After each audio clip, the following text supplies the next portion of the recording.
اچھا یہ بڑی اہم ہے اور یہ 40 نووی میں بھی ہے، اور اس میں وہ بات واضح ہو جائے گی کہ فطرت کی جڑ کیا ہے اور خلقت کی جڑ کیا ہے۔ وعن ابن مسعود رضی اللہ تعالی عنہ، حضرت عبداللہ ابن مسعود سے مروی ہے، قال حدثنا رسول اللہ صلی اللہ علیہ وسلم وهو صادق المصدوق، وہ فرماتے ہیں کہ ہمیں بتایا اللہ کے رسول صلی اللہ علیہ وسلم نے، اور نوٹ کرو وہ صادق ہیں مصدوق ہیں،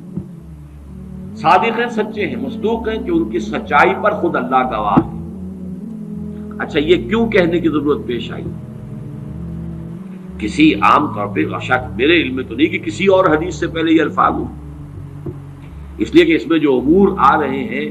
وہ عام ذہن انسانی اس کو ذرا قبول کرنے سے تھوڑا سا ہچکچاتا ہے، رکتا ہے، تو اس لیے ایمفیسائز کیا ہے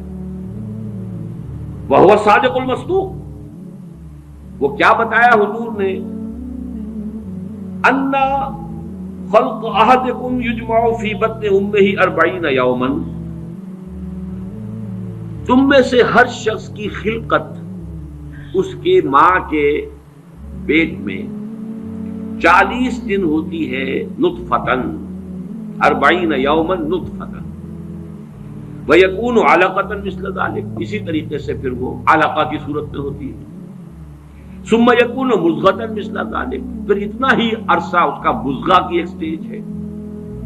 ثم یبعث اللہ الیہ ملکا باربع کلمات، پھر اس کو اللہ تعالیٰ اس کے پاس بھیجتا ہے، یعنی یہ 120 دن 4 مہینے، اس کے بعد نفخ روح ہوتی ہے، اور اس نفخ روح کے ساتھ ہی وہ جو علم الہی کی کتاب قدیم ہے اس میں جو اس شخص کا کھاتا ہے پرٹیکولر، اس کا پرسنل لیجر جو ہے اس کی پوری کاپی جو ہے وہ وہاں پر درج کر دی جاتی ہے، تو اللہ تعالیٰ بھیجتا ہے۔ کیا یہیں سے بعض فقہا نے یہ مسئلہ نکالا ہے کہ 120 دن تک 4 مہینے تک جو جنین ہوتا ہے رحم مادر میں، اس پر انسان کا اطلاق نہیں ہو سکتا، وہ حیوان انسان تو ہے صرف، ابھی انسان نہیں ہے، انسان اس وقت مکمل ہوگا جب روح پھونکی جائے گی، اور وہ 120 دن کے بعد ہے۔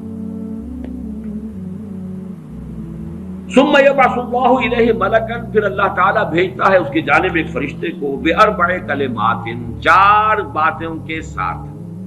فیکتب لہ، اب یہاں پہ کتاب کے لفظ کو پھر نوٹ کر دیجیے، میں سمجھتا ہوں بڑا مناسب لفظ زبان پر آ گیا کہ وہ جو ایک بڑا وہ سپریم کمپیوٹر ہے، اس میں جو بھی کھاتا ہے پرسنل اس شخص کا، اس انڈیویجول کا، جو فلاں تاریخ کو فلاں جگہ پر وہ 120 دن کا جنین بن جائے گا، اس کا کھاتا وہاں سے لا کر منتقل کر دیا جاتا ہے، اور یہ ہمارے وجود میں پیوست کر دیا جاتا ہے۔ یہ بھی نوٹ کریں، یہ سورہ بنی اسرائیل میں ہے، سورہ بنی اسرائیل میں جہاں شاکلہ کا لفظ آیا آخر میں جا کر، شروع میں یہ بھی ہے کہ ہر شخص کا وہ جو نامہ اعمال ہے وہ اس کی گردن میں کہیں کوئی جگہ ہے، کوئی مائکروسکوپی بھی کوئی الٹرا مائکروسکوپک ہوگی کہ جس کے اندر وہ فی عنقہ ونخرج لہ یوم القیامۃ کتابا یلقاہ منشورا وکل انسان الزمناہ طائرہ فی عنقہ ونخرج لہ یوم القیامۃ کتابا یلقاہ منشورا۔ تو یہ کہیں وہ ہے کھاتا، جیسے کہ دل میں روح ہے جسے ہم نہیں جانتے، وہ ہمارے ڈسیکشن میں، ہمارے مطالعے میں، ہمارے جو حواس مادی ہے ان کی گرفت میں نہیں آتی ہے، اسی طریقے سے گردن میں کہیں انسان کے کوئی شے ہے کہ جہاں پر کہ وہ ہمارا وہ کھاتا جو ہے اس مکمل کتاب الہی، وہ جو اس کا علم الہی جو قدیم ہے اور قطعی ہے، اس سے اس کی پرسنل جو ہے وہ کھاتا وہ آ کے یہاں پہ خط کیا باربع کلمات فیکتب عملہ، یہ بھی لکھ دیتا اس کا عمل کیا ہوگا، یہ وہی علم ہے، اللہ کا علم، یہ کیا کرے گا، واجلہ، اور اس کی مدت دنیا میں کتنی ہے وہ بھی طے ہو جائے گی، یہاں رہنا کتنا ہے، 60 برس یا 60 دن یا 60 گھنٹے، یہ سب طے ہو جائے گا۔ ورزقہ، ملنا اسے کیا ہے، وشقی اور سعید، یہ بھی کہ بالآخر یہ شقی رہے گا یا سعید رہے گا، شقی بدبخت نتیجے کے اعتبار سے، یا یہ کہ سعید ہوگا صاحب سعادت کامیاب۔ ثم ينفخ فیہ الروح، اچھا نوٹ کیجئے، یہ جو اس کا پرسنل لیجر جو ہے، اس کی کاپی جو اس کے اندر لتھی کر دی گئی ہے، چپکا دی گئی ہے، کہیں انسرٹ کر دی گئی ہے، یہ نفخ روح سے پہلے ہے۔ ثم ينفخ فيه الروح، وہ فرشتہ اس لیے کہ اس کا سارا تعلق جو ہے اس باڈی سے، اس کی یہ ساری جو بھی شاکلہ ہے وہ اس باڈی سے متعلق ہے۔ روح فطرت ہے، وہ بعد میں آ رہی ہے، وہ تو بعد میں اس کو دی جا رہی ہے، اس کی وہ آزاد شخصیت، آزاد چوائس، وہ اس فطرت کی بنا پر ہے۔ ثم ينفخ فيه الروح، پھر وہ فرشتہ اس میں روح پھونک دیتا ہے۔ فوالذی لا الہ غیرہ، تو اس اللہ کی قسم، اس ہستی کی قسم جس کے سوا کوئی الہ نہیں، ان احدکم لیعمل بعمل اہل الجنۃ حتی ما یکون بینہ وبینہا الا ذراع، تم میں سے کوئی اہل جنت کے سے عمل کرتا رہتا ہے یہاں تک کہ، اب یہاں میں ایک الفاظ کا اضافہ کر رہا ہوں بات کی وضاحت کے لیے، اس کو بریکٹ میں سمجھیے، بظاہر دیکھنے والوں کے نزدیک اس کے اور جنت کے درمیان بس ایک ہاتھ کا فاصلہ رہ جاتا ہے۔ فَيَسْبِقُ عَلَيْهِ الْكِتَابُ، کہ اس پر پھر وہ جو نوشتہ تھا، اس میں تو لکھا تھا شقی، پھر اچانک اس کی زندگی میں انقلاب آتا ہے اور اس کے اوپر وہ نوشتہ جو ہے اللہ کا علم الہی کا جو غلط نہیں ہو سکتا، اس کا ظہور ہوتا ہے۔ فَيَعْمَلُ بِعَمَلِ أَهْلِ النَّارِ فَيَدْخُلُهَا، پھر وہ جہنمیوں کے سے کام کرنے شروع کر دیتا ہے اور اس میں داخل ہو جاتا ہے۔ ابھی میرا خیال ہے کہ سال 1.5 سال یا 2 سال ہو گئے ہیں، ہماری جو تنظیم اسلامی آزاد کشمیر کو ہم نے ایک علیحدہ حلقہ آٹونومس بنایا ہے، اس کے جو امیر ہیں سید مظفر حسین ندوی، بہت بڑی بزرگ شخصیت ہے، بڑی علمی شخصیت ہے، انہوں نے وہاں کی ایک بڑی سیاسی شخصیت سے یہ بات کہی ہے۔ انہوں نے مجھے خود بتایا کہ کچھ لوگ تو ہوتے ہیں کہ جن کی جوانی اور اس کے بعد کے دن بڑے برے گزرتے ہیں آوارگی میں، پھر رفتہ رفتہ بڑھاپے کے آس پاس آ کے پھر وہ کچھ نیکی کی طرف مائل، توبہ تلا کر کے پھر وہ اچھے راستے پہ آ جاتے ہیں۔ کچھ لوگ الٹے ہوتے ہیں کہ وہ پہلے بڑے نیک، بہت صالح، بہت اچھے، بہت محتاط، بہت متقی، لیکن یہ کہ آخری عمر میں آ کے تو ان کا حال جو ہے بدل جاتا ہے اور پھر وہ بالکل مختلف شخص بن جاتے ہیں، اور ان دوسروں میں سے آپ بھی ایک ہیں۔ اور یہ ایک بہت بڑی شخصیت آزاد کشمیر کی، جن سے یہ کہا سید مظفر حسین ندوی، اس لیے کہ وہاں ان کا ایک بڑا اونچا مقام ہے، وہ تعلیمات دینی کا جو پورا محکمہ ہے اس کے بھی انچارج رہے ہیں، اور بھی ندوے کے فارغ التحصیل ہیں۔ مولانا علی میاں اور مولانا مسعود عالم ندوی مرحوم، ان دونوں کے نہایت چہیتے شاگرد ہیں۔ بہرحال یہ اسی طرح کا فنومینن ہے جو اس حدیث میں آ رہا ہے۔ وَإِنَّ أَحَدَكُمْ لَيَعْمَلُ بِعَمَلِ أَهْلِ النَّارِ، اور تم میں سے کسی شخص کا معاملہ یہ بھی ہو سکتا ہے کہ وہ عمل کرتا ہے اور کرتا رہتا ہے جہنمیوں کے سے، حتیٰ ما یکون بینہ وبینہا الا ذراع، یہاں تک کہ اس کے اور جہنم کے درمیان دیکھنے والوں کو نظر یہ آ رہا ہے کہ یہ تو اب پاؤں لٹکائے بیٹھا ہے گور میں اور ابھی تک اس کے لچھن بدلے نہیں ہیں۔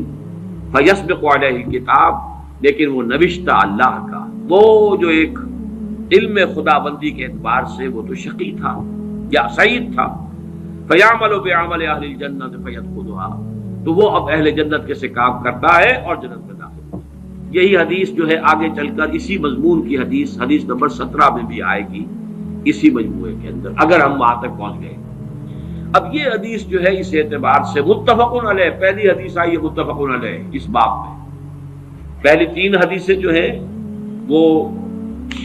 3 پڑھی ہیں، کتنی پڑھی ہیں ہم نے پہلے؟ 1 2 3، یہ چوتھی حدیث ہے اور یہ ہے متفق علیہ، باقی 3 کی 3 صرف صحیح مسلم کی تھی، اور بڑی عظیم حدیث ہے، بہت عظیم حدیث۔ ایک تو فطرت اور جبلت یہاں واضح ہو گئی، ایک سرشتے خلقت ہے انسان، ایک فطرت ہے، فطرت ہے، اس کا تعلق اس کا روح ملکوتی سے، وہ روح ہے۔ ثم ينفخ فيه الروح، روح ڈوبتا ہے اس سے پہلے 120 دن کا جو یہ جنین ہے، جو امبریو ہے اور وہ لیونگ ہے، اس کے اندر لائف کے تمام جو بھی اوصاف ہے وہ موجود ہے، وہ تو پہلے دن سے ہے۔